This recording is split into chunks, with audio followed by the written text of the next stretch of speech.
Shalom, Damai di hati. damai di hati. Shalom. Selamat hari Minggu. Sebelum kita memulaikan ibadah, mari terlebih dahulu kita dengarkan Warta Jemaat Minggu 21 Maret tahun 2021. Ibadah Minggu pada tanggal 28 Maret tahun 2021 bertempat di gedung gereja dilaksanakan 3 kali, yaitu pukul 6 pagi kolom 13 sampai kolom 24, pukul 8 pagi kolom 25 sampai kolom 36, dan jam 11 siang kolom 25 sampai kolom 36. Dan ibadah rekaman pada pukul 10 pagi. Jadwal ini akan dibuat bergantian pada setiap minggu dengan mengikuti protokol kesehatan, yaitu jemaat yang hadir berusia 12 tahun sampai 60 tahun, berbadan sehat, tidak mempunyai penyakit kronis, dan suhu tubuh di bawah 37,3 derajat diukur di depan pintu gereja. Memakai masker, mencuci tangan atau hand sanitizer, tetap menjaga jarak dan tidak berkerumun. Dan untuk lancarnya ibadah diharapkan jemaat hadir selambat-lambatnya setengah jam sebelum ibadah dimulai. Karena ketika masuk akan diukur terlebih dahulu suhu tubuh, selanjutnya memberi persembahan dan memakai hand sanitizer, kemudian duduk di dalam gedung gereja. Dan sebagai himbauan, selesai ibadah kiranya jemaat boleh langsung pulang ke rumah atau tidak mengambil gambar atau foto.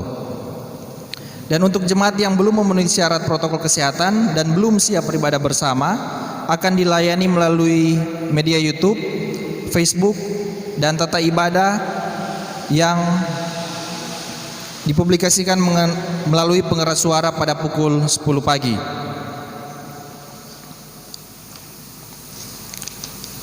Selanjutnya, informasi untuk perjamuan Kudus Jumat Agung pada tanggal 2 April tahun 2021 dibagi dalam 4 sesi.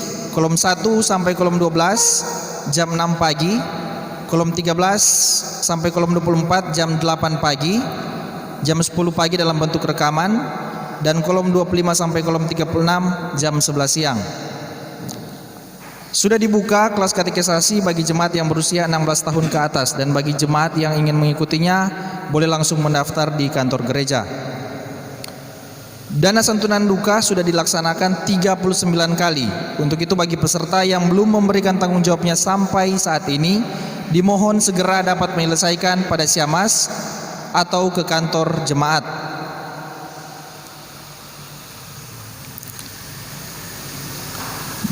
Selanjutnya, Pelsus akan mendata kembali anggota jemaat untuk mempercepat pendataan. Untuk itu diharapkan mohon jemaat menyiapkan kartu keluarga dan KTP. Selanjutnya, untuk sampul persembahan pada saat jemaat memberikan di depan pintu gereja agar kiranya jangan dilem karena akan digunakan kembali. Demikian warta jemaat dibacakan, dan dalam ibadah ini kita menggunakan tata ibadah Minggu Sengsara 5 dengan tema mingguan Jangan Menyangkal Yesus Kristus, yang akan dilayani oleh Ibu Pendeta Selvi Bella Malangkading. Dan kiranya bagi jemaat yang menonton siaran ini lewat YouTube, kiranya boleh berkenan untuk dapat men-like, komen, dan share. Dan atas nama Badan Pekerja Majelis Jemaat, selamat kita beribadah.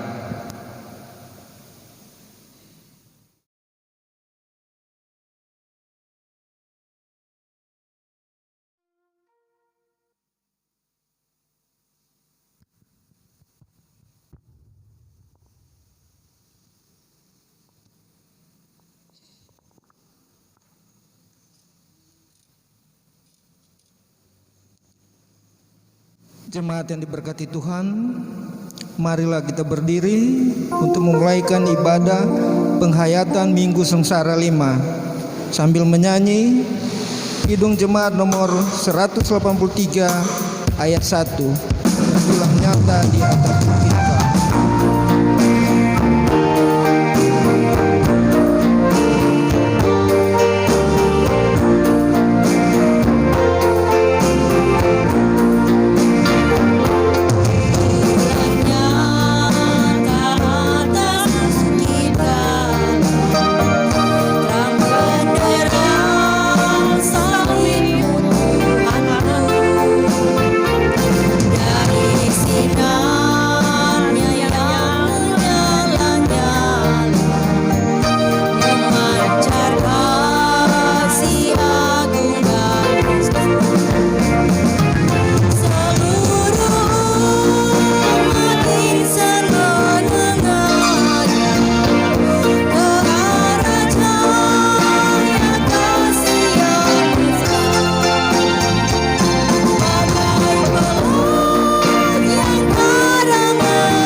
pertolongan kepada kita adalah dalam nama Tuhan yang menjadikan langit dan bumi, yang tetap setia untuk selama-lamanya dan tidak meninggalkan perbuatan tangannya. Amin. Tuhan menyertai saudara-saudara. Matius 16 ayat 24 berkata, lalu Yesus berkata kepada murid-muridnya, setiap orang yang mau mengikut aku, ia harus menyangkal dirinya, memikul salibnya, dan mengikut aku. Kita menyanyi 2 Sahabat Lama 99, pikul salib.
Silakan duduk kembali.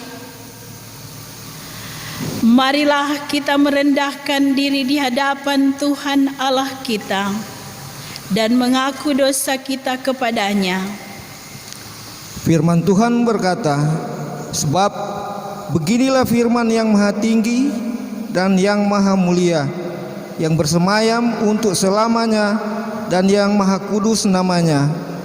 Aku bersemayam di tempat tinggi dan di tempat kudus, tapi juga bersama-sama orang yang remuk dan rendah hati, untuk menghidupkan semangat orang-orang yang rendah hati dan untuk menghidupkan hati orang-orang yang remuk.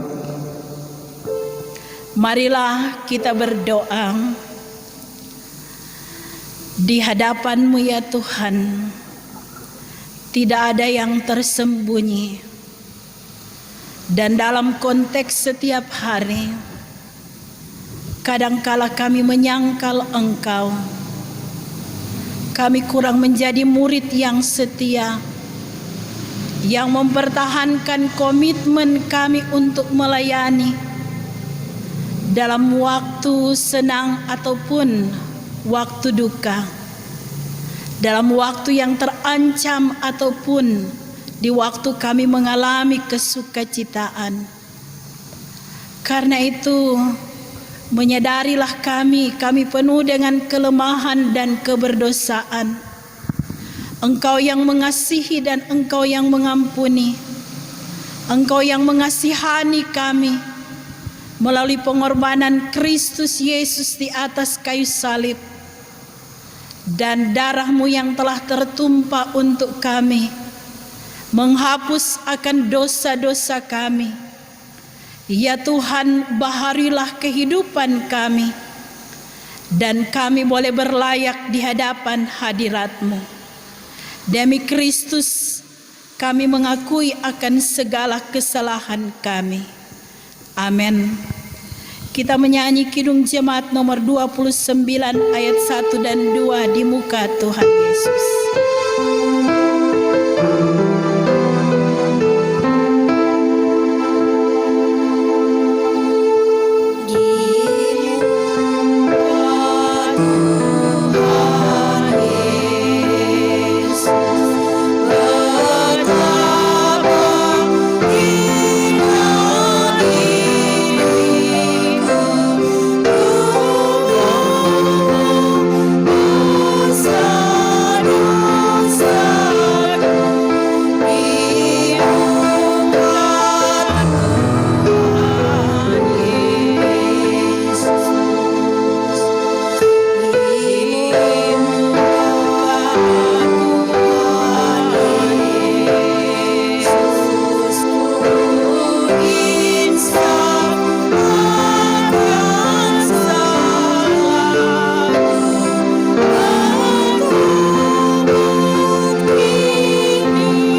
Sebagai pelayan Yesus Kristus, kami memberitakan pengampunan dosa kepada tiap-tiap orang yang sambil melihat kepada salib Kristus mengaku dosanya di hadapan Allah.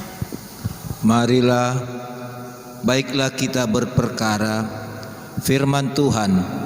Sekalipun dosamu merah seperti kirmisi, akan menjadi putih seperti salju. Sekalipun berwarna merah seperti kain kesumba, akan menjadi putih seperti bulu domba. Jika kamu menurut dan mau mendengar, maka kamu akan memakan hasil baik dari negeri itu. Tetapi jika kamu melawan dan memberontak, maka kamu akan dimakan oleh pedang. Sungguh Tuhan mengucapkannya. Yesaya 1 ayat 18 sampai dengan 20. Kidung Jemaat 368 ayat 1 pada kaki salib.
Ajakan untuk mengikuti Yesus Kristus di jalan sengsara. Mari kita membaca dari Lukas 18 ayat 31 sampai ayat 34. Lukas 18 ayat 31 sampai 34. Pemberitahuan ketiga tentang penderitaan Yesus. Yesus memanggil ke-12 muridnya, lalu berkata kepada mereka, "Sekarang kita pergi ke Yerusalem, dan segala sesuatu yang ditulis oleh para nabi mengenai Anak Manusia akan digenapi. Sebab ia akan diserahkan kepada bangsa-bangsa yang tidak mengenal Allah, diolok-olokkan, dihina dan diludahi. Dan mereka menyesah dan membunuh dia, dan pada hari ketiga ia akan bangkit. Akan tetapi mereka sama sekali tidak mengerti semuanya itu. Arti perkataan itu tersembunyi bagi mereka, dan mereka tidak tahu apa yang dimaksudkan." Demikian ajakan untuk mengikuti Yesus Kristus di jalan sengsara. Kidung Jemaat nomor 361, "Di salibmu kusujud."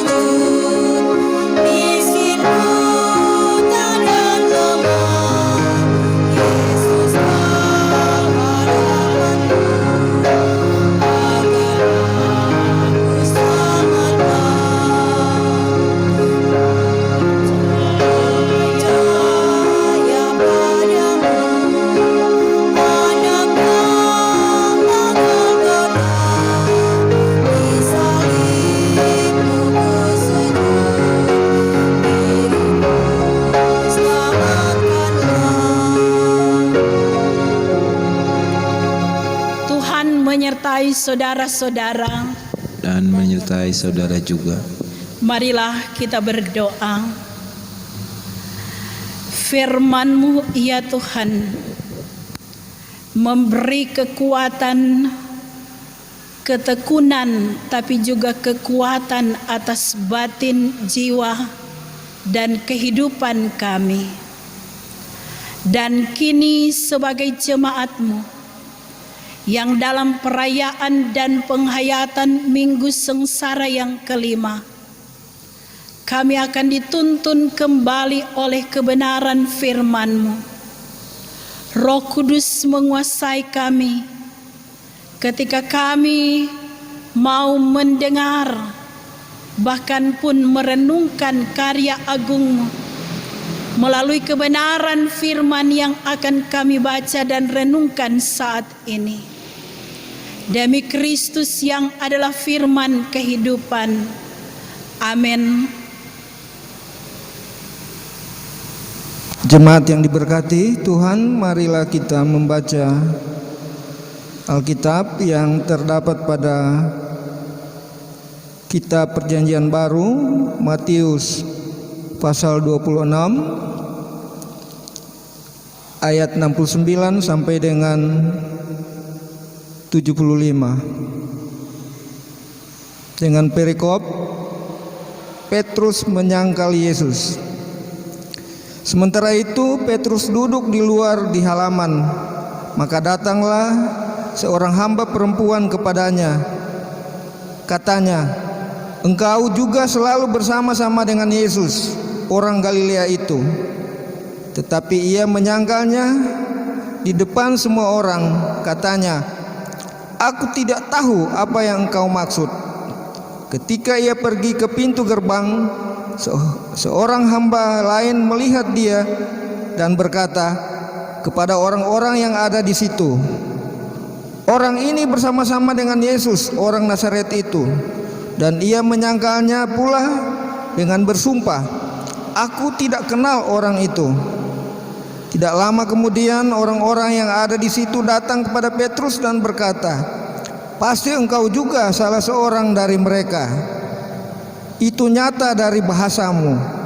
Maka mulailah Petrus mengutuk dan bersumpah, "Aku tidak kenal orang itu." Dan pada saat itu berkokoklah ayam. Maka teringatlah Petrus akan apa yang dikatakan Yesus kepadanya, "Sebelum ayam berkokok, engkau telah menyangkal aku 3 kali." Lalu ia pergi keluar dan menangis dengan sedihnya. Terpujilah Kristus.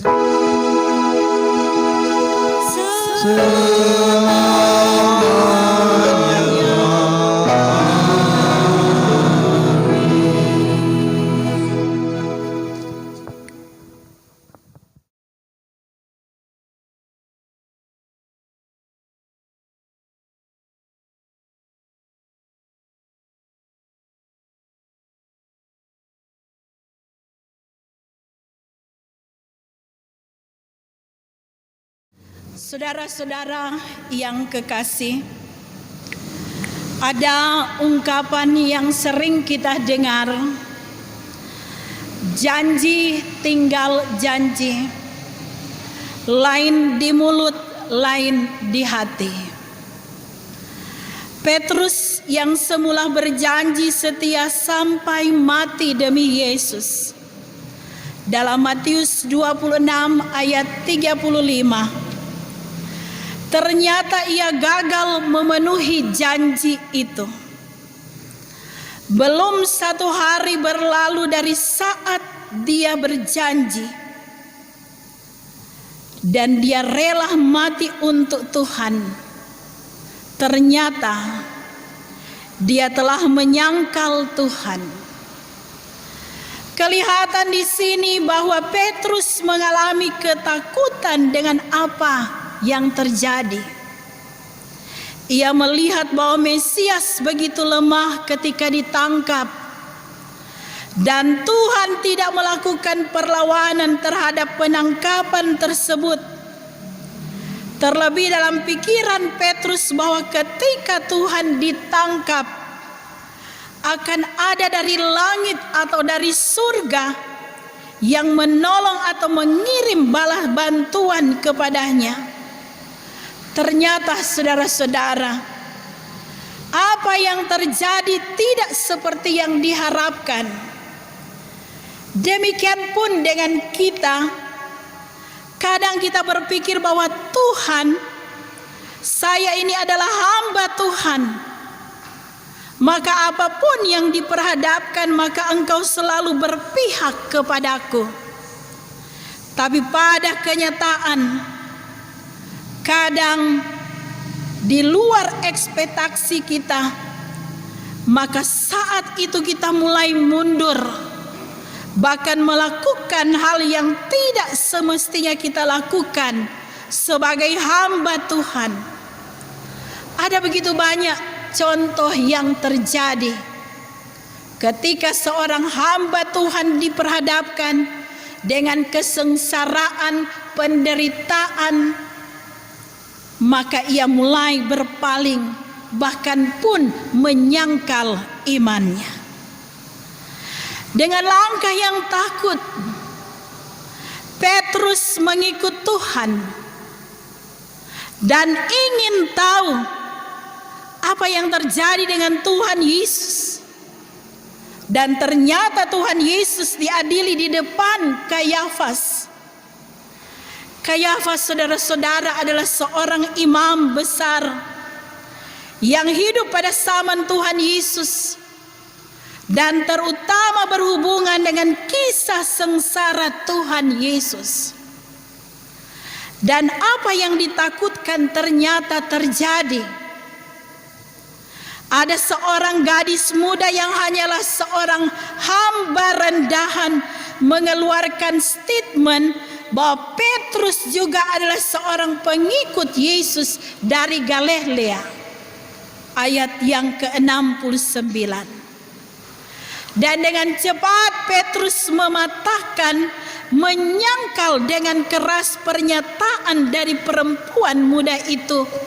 Demi menyelamatkan diri, ia berpura-pura tidak tahu menahu tentang apa yang dikatakan oleh perempuan muda itu.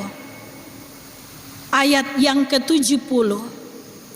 Kemudian Petrus menyingkir ke pintu gerbang yang kondisinya lebih remang-remang, agar identitasnya sebagai murid Yesus tidak terdeteksi oleh masyarakat di sana.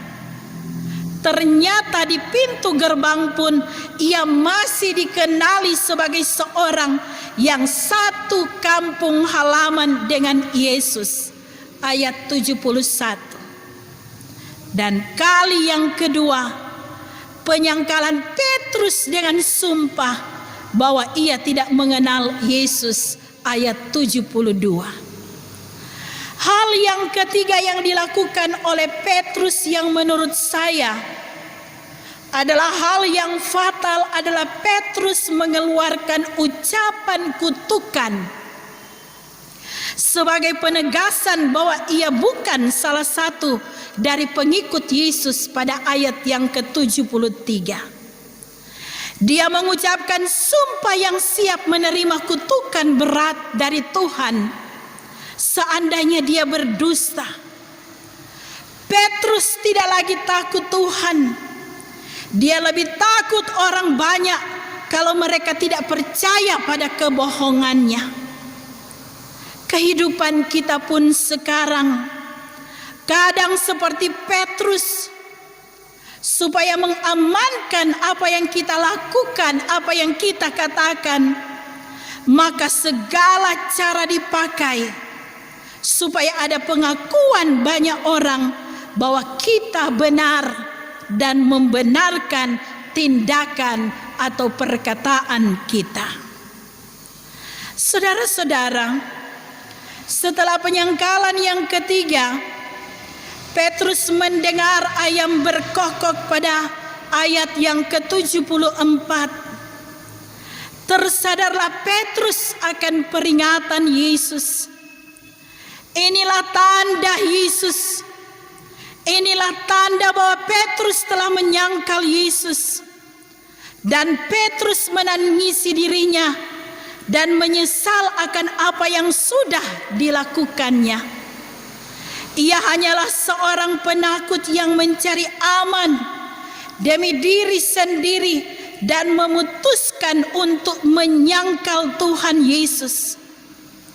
Setelah mendengar ayam berkokok, sekarang Petrus tahu betapa besar anugerah Tuhan. Dia sadar bahwa dirinya tidak layak dikasihi Tuhan. Dia tidak punya kualitas yang diperlukan untuk melayani Tuhan. Dia tidak punya keberanian, ketulusan, dan keteguhan untuk bersandar pada kebenaran.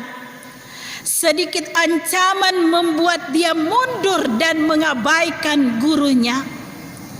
Dan cinta kasih dan belas kasihan Tuhan Yesus bagi Petrus sangat besar.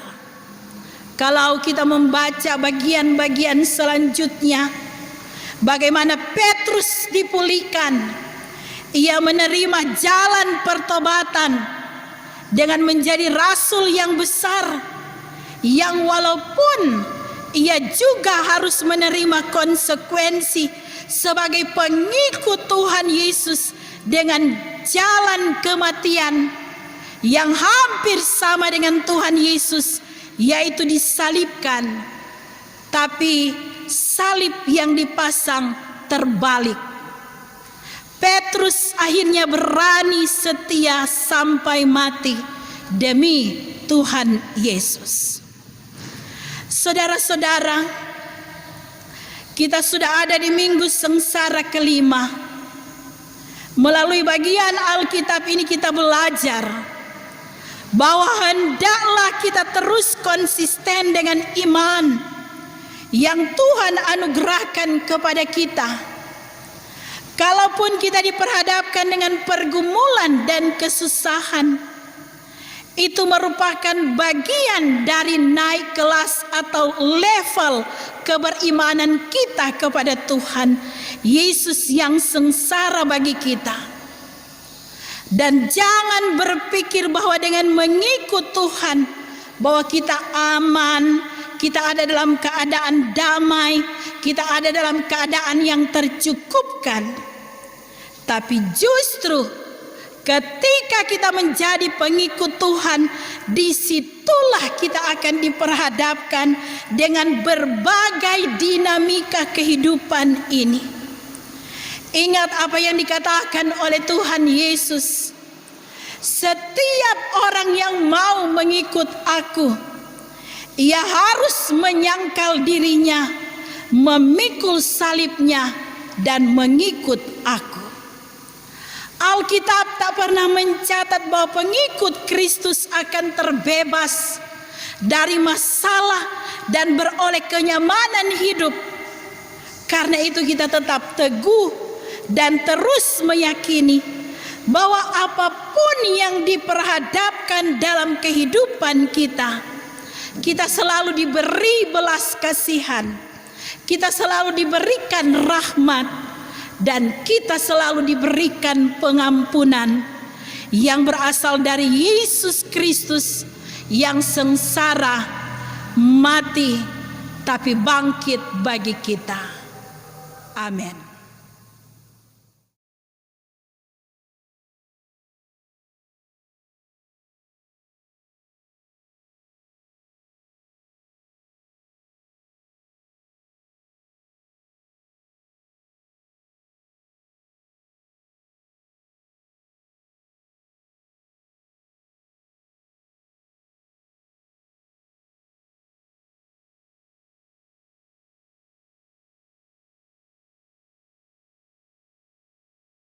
Mari kita memberi persembahan dan dengarkan nats persembahan dari Matius 25 ayat 40. Dan raja itu akan menjawab mereka, "Aku berkata kepadamu, sesungguhnya segala sesuatu yang kamu lakukan untuk salah seorang dari saudaraku yang paling hina ini, kamu telah melakukannya untuk aku."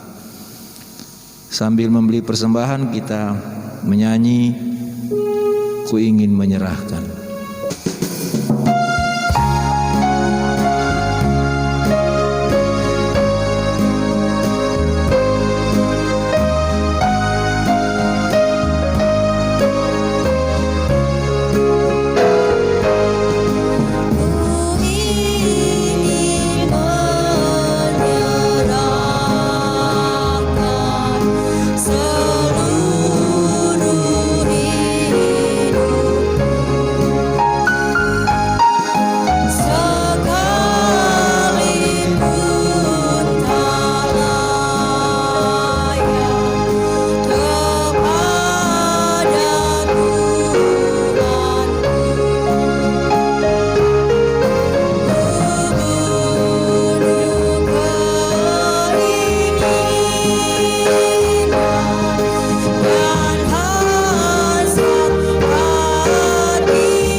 Marilah kita berdoa.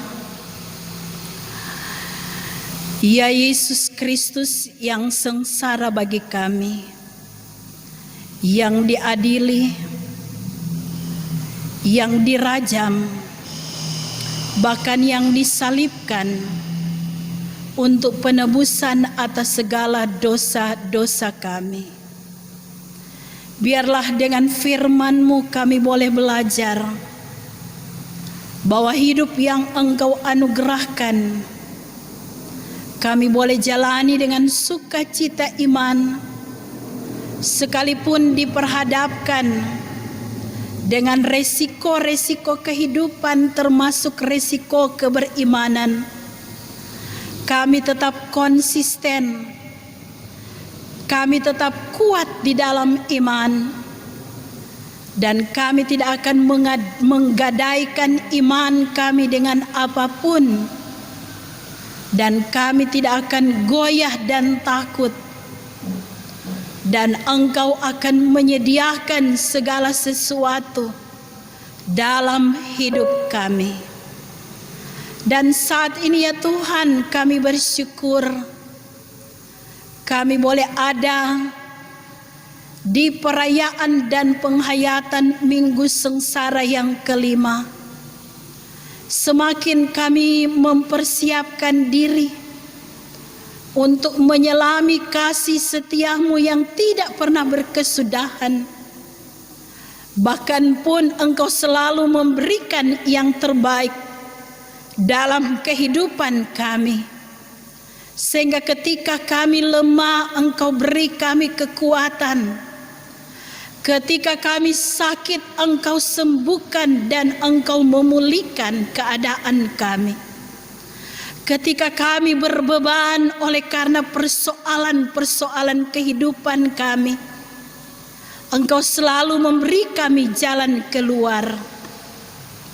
Dan ketika kami ada dalam belenggu-belenggu yang ada, Engkau membuka setiap jerat dan belenggu, sehingga Engkau membukakan tingkap-tingkap berkat-Mu, dan kami boleh merasakan berkat-Mu selalu mengalir.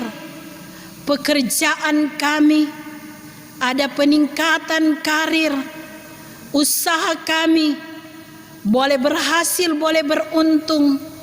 Dan kalaupun kami mengalami kemalangan, Engkau selalu mengangkat dan memulihkan keadaan kami.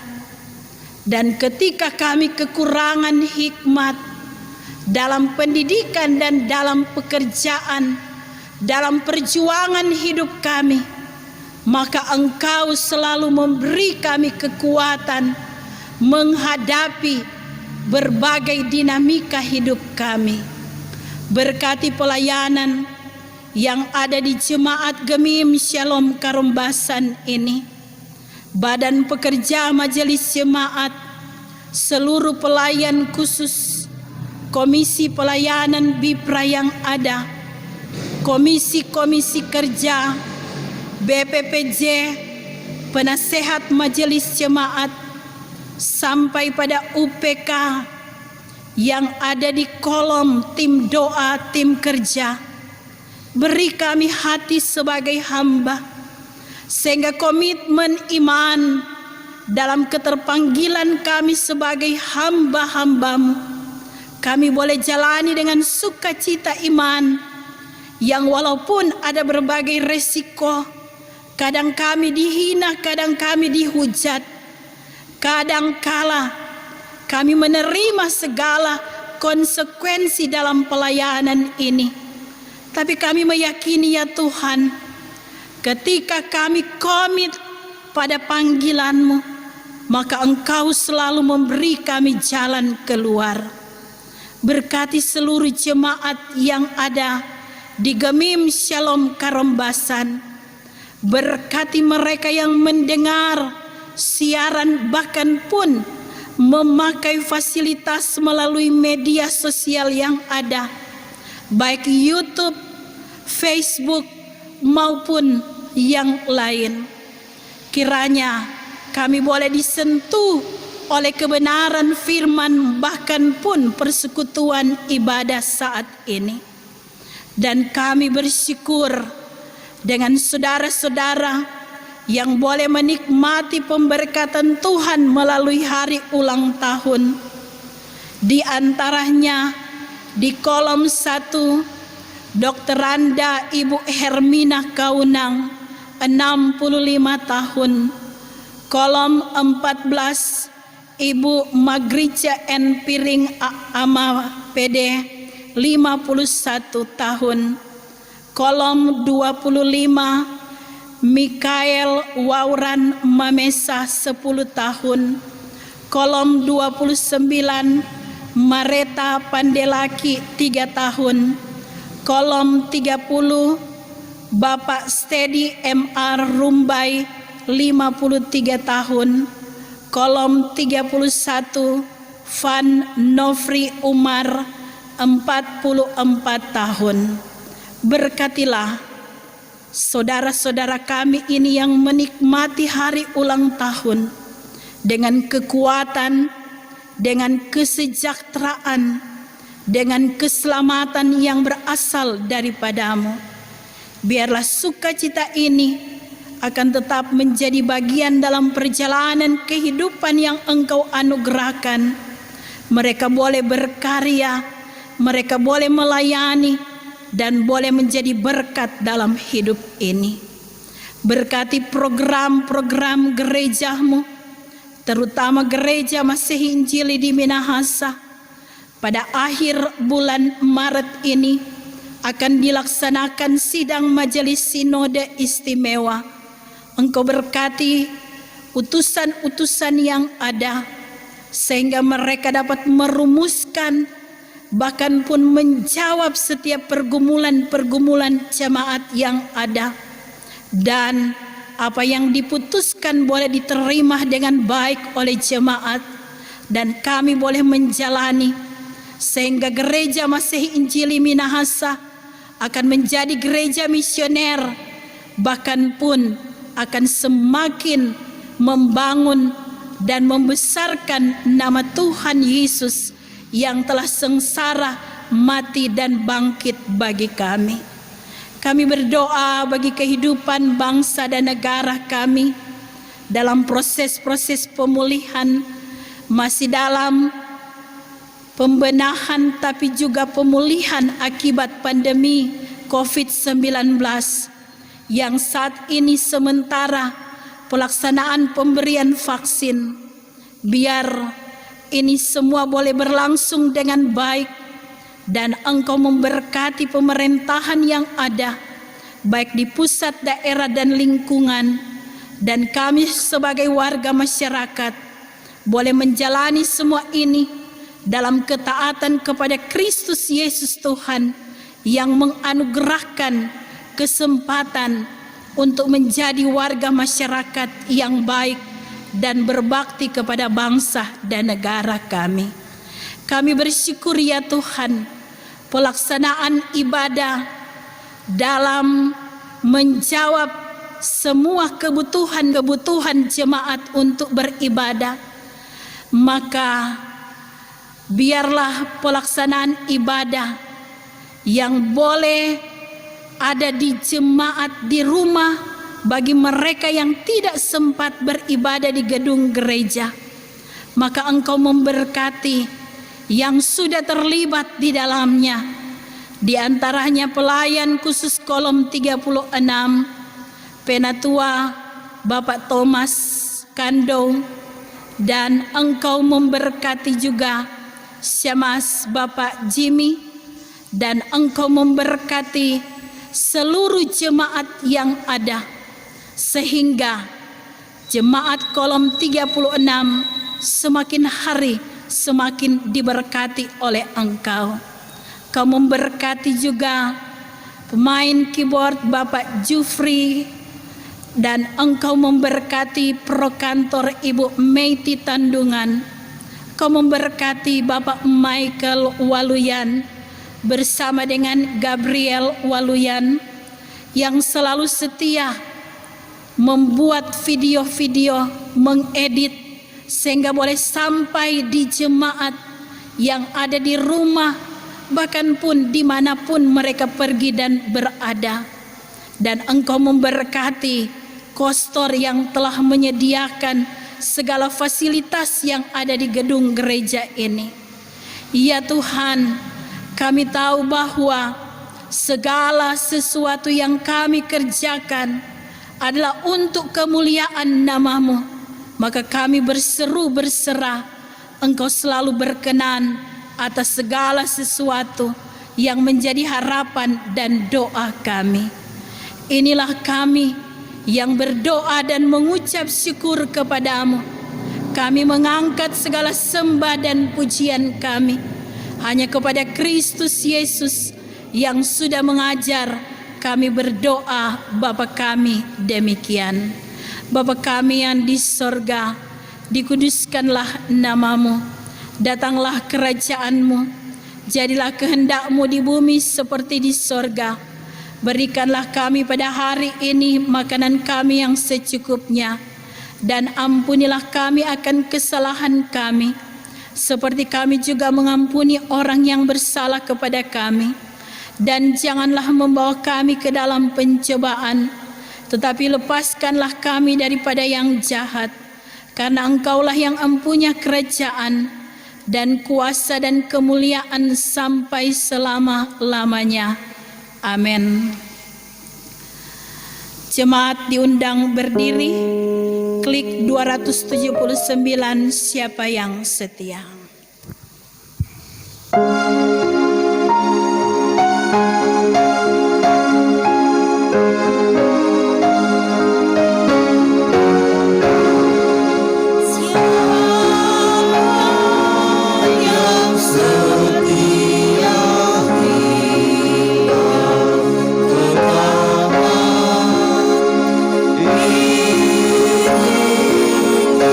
Yesus terus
sejahtera dan terimalah berkat Tuhan. Kasih karunia Yesus Kristus Tuhan kita menyertai saudara sekalian.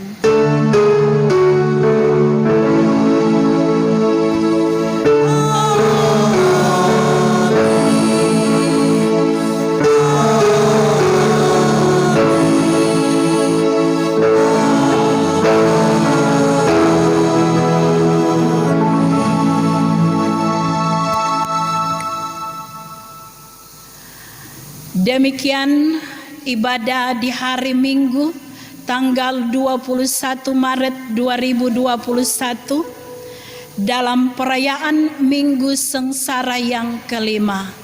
Tuhan memberkati kita.